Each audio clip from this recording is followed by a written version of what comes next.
Your gift is so big that other people's lives can't contain you. Your gift is so big that other people's lives can't hold you down. Your gift is so big that other people's lives cannot incarcerate you. Your gift is so big, amen, and this anointing is so big that other people's lives, watch this, cannot restrain you from your destiny. Amen. The anointing in your life, amen, is so large, watch this, that the lies can't prevent you from your future. Amen. It was just part of the process. It was part of the process. You had to be pushed out so you can be pushed in. You had to get pushed out so you can be pushed in. See, a lot of times we spend too much time worried about what we're getting pushed out of, never paying attention to what you're going to. And then, see, you got to understand something. And see, sometimes you have to look at your vision and not just your sight. Amen. Come on now. Jesus, bless you. Bless you. My vision says I belong there. But if my sight is saying I got to go through this, I get frustrated because I got to move all of this. I got to go through this and around that.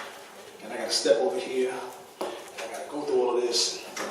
And I got to do these things. And I got to step around. And you know, having to go through all of this can make you frustrated because you're looking at your sight. Jesus, my Lord. But if my mind is set on my vision, I'm not stuck in what I see in sight.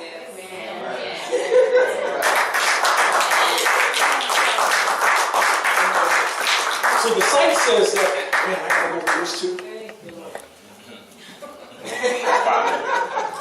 I gotta go around this too. And I gotta walk around this 3 times. Why do I have to go? Everybody else is going around it once. I gotta go around 3 times.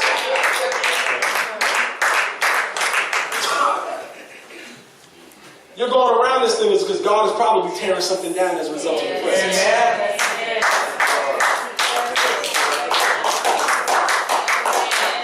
But if I allow myself to be stuck in sight, I'll get frustrated where I am. But if I keep my mind on the vision, watch this, it don't matter what I have to go through, I'm going to get to where I belong. Let me say that again. It don't matter what I have to go through, and the key word is through. Because you don't get hit and give up. The key word is through. I'm going to get through this too. I'll get through this as well. It don't matter what the direction is, what mountains I got to climb and valleys I got to go through, amen. What people have said against me when I know it was a lie, amen. The lies cannot contain me.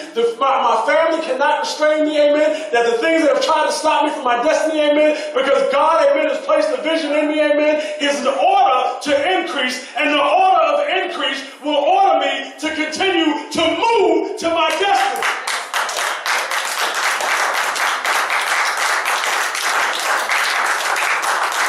So now, I have to skip because I want to share something with you. Watch this. Because in Hebrews chapter 11, it talks about replacing the hands on the sons. So now, remember I said God is sending a blessing to get you out of your situation? The blessing of the pain medicine that you've been going through. So what Joseph did now with Jacob was he had his sons.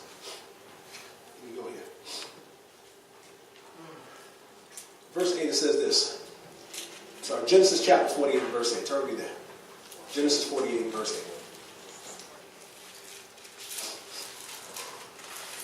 Genesis 48 and verse 8. I know Pastor Sherry. Thank you, man.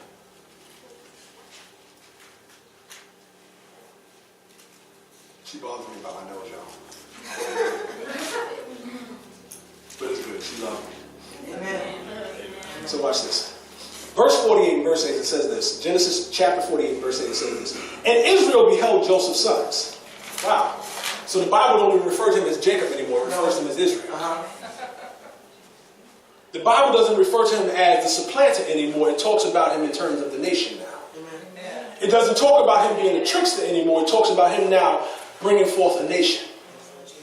Watch this.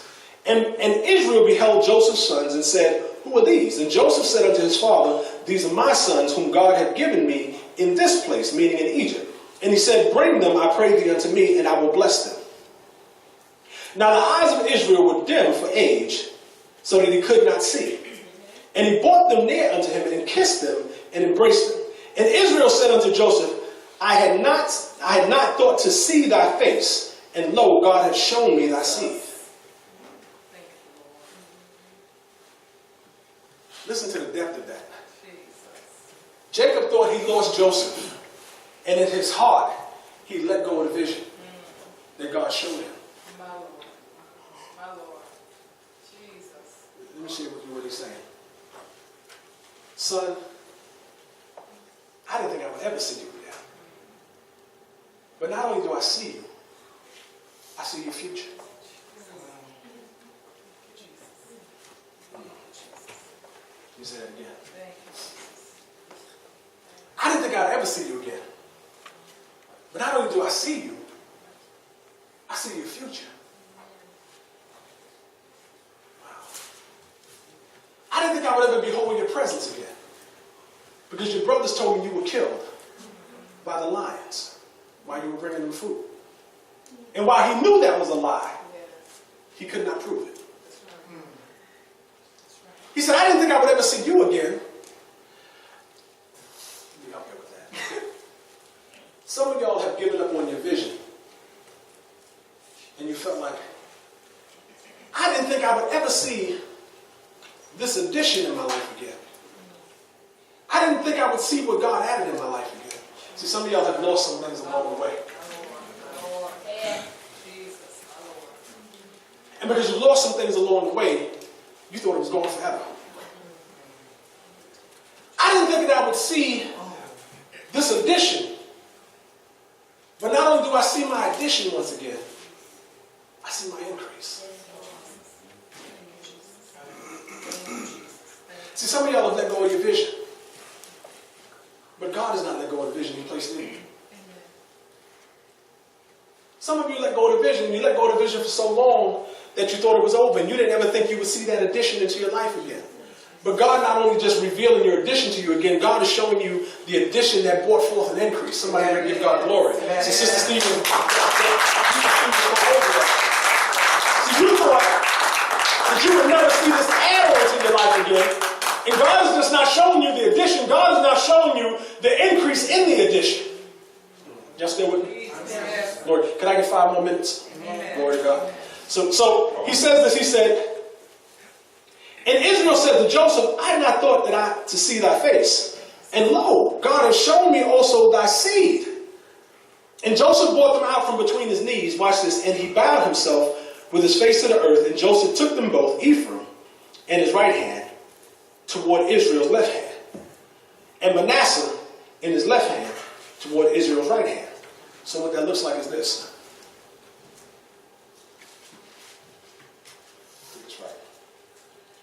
Joseph brought them out from between his knees, and Joseph took them, both Ephraim from his right hand toward Israel's left hand. So from his right hand to his left hand. Then from his left hand to his right hand. Watch this. So Ephraim from his right hand to his left hand. Manasseh from his left hand to his right hand. Okay. He took the baby boy and put him in his left hand. Took his oldest son and put him in his right hand. But then what Israel did was, he took his right hand, put it on the baby boy. Took his left hand, put it on the oldest son. Wow.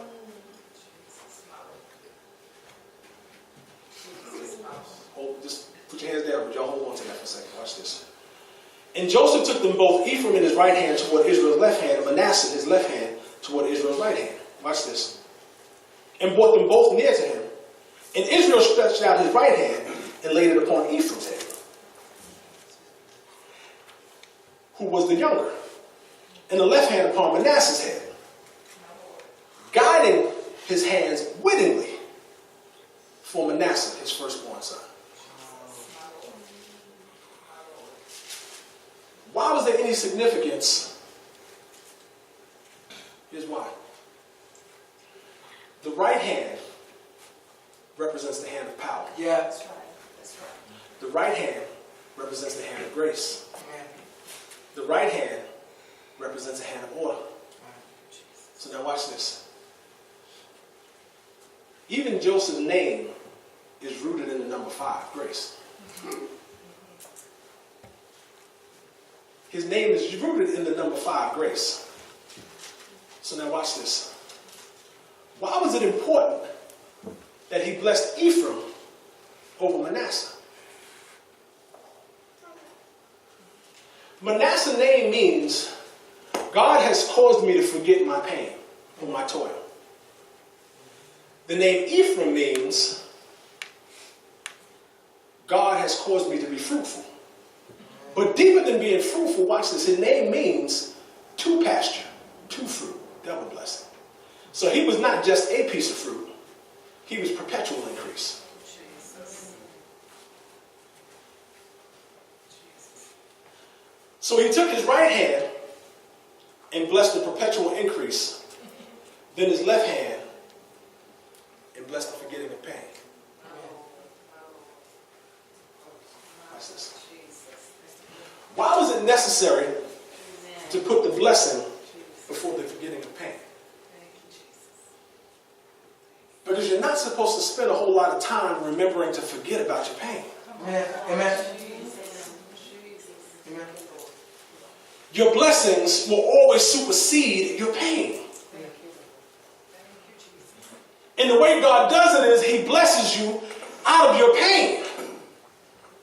So why would I spend more time in remembering to forget my pain when I should be spending my time in paying attention to the double pasture, to fruit, to blessing, overflow, amen, increase that God has for my life? I don't need to remember my pain in order to forget my pain, amen. God, I just need to walk into my destiny and the increase that you have for my life.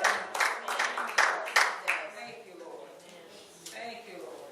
Why was that even important? Because these two boys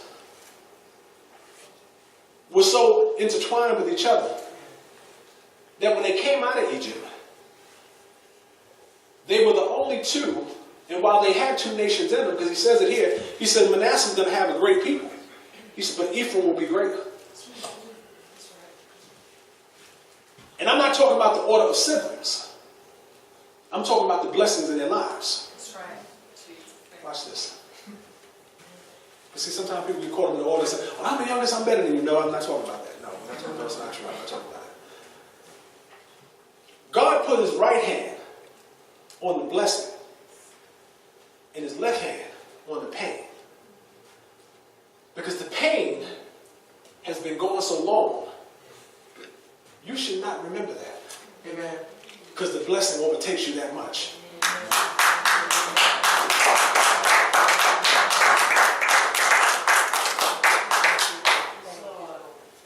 Your emphasis should be on your blessing. Watch this. The emphasis should not be on what you were pushed out of. Your emphasis should be on what you're being pushed into. You're being pushed into purpose. You're being pushed into destiny. You're being pushed into your future. God has caused an increase in your life. Not just an addition. God is causing increase in your life. And increase is a verb. It's an action. It's something that you will be doing, amen, from this moment forward. It's something that God is going to do. He's going to bless you in the situation for the rest of your life. Not just the rest of your life, but even for your children. And your children's children. And your children's children's children. And your children's children's children. Now, let me share what I mean by that. Because see, when they came into the promised land, they served for 40 years in the wilderness. Watch this. But when they came into the promised land and they started to give everybody a portion of land, there was only one tribe that received 2 portions of land. Amen. Ephraim and Manasseh. That's right. Everybody else got 1 portion. Ephraim and Manasseh got 2 portions. Because the right hand was on the 2 pasture, 2 fruit, double blessing to begin with. Thank you, Lord. Thank you. I hope y'all still with me now. Amen. I ain't trying to be deep. I just want to explain this thing. Watch this. The right hand was on the 2 pasture, 2 fruit, double blessing. So the two-fruit double blessing was more important than forgetting the pain. That when they came into the promised land, God said about the tribe of Manasseh and Ephraim, they were one. God blessed them on the east and on the west of the Jordan. Yes, he did. Watch this. He blessed them on the east and the west of the Jordan. Watch this. See, the wilderness was on the east. The promised land was on the west of the Jordan. Come on now. Lord Jesus. He blessed them out of their problem Yeah. and into their promise. Thank you, Lord. Thank you, Jesus. Thank you, Jesus. Thank you. Two pasture, two fruit, double blessing. Let me say that again. He blessed them out of their problem and into their purpose. Let me say that again. He blessed them out of their problem and into their destiny. He blessed them out of their problem. He blessed them out of their worry. He blessed them out of their toil. He blessed them out of their shame. But he blessed them into their destiny. He blessed them into their purpose. He blessed them into their promise. He blessed them into the overflow. He blessed them into a land that was flowing with milk and honey. And the reason why God had to bless them in two places, because wherever they were, there was an anointing, amen, for increase. Thank you, Lord. Thank you. That even in your problem, God's got an increase for you. And that increases to catapult you into your destiny. That increases to bless you. Come on up, Pastor Sherry. To take you to your purpose. See, saints, you got to understand something. All this time you're getting pushed out and you're worried about being pushed out and being ostracized, you had to be pushed out. Yeah. You just didn't know how to read it. You didn't understand what it was about. You had to be pushed out of some sort of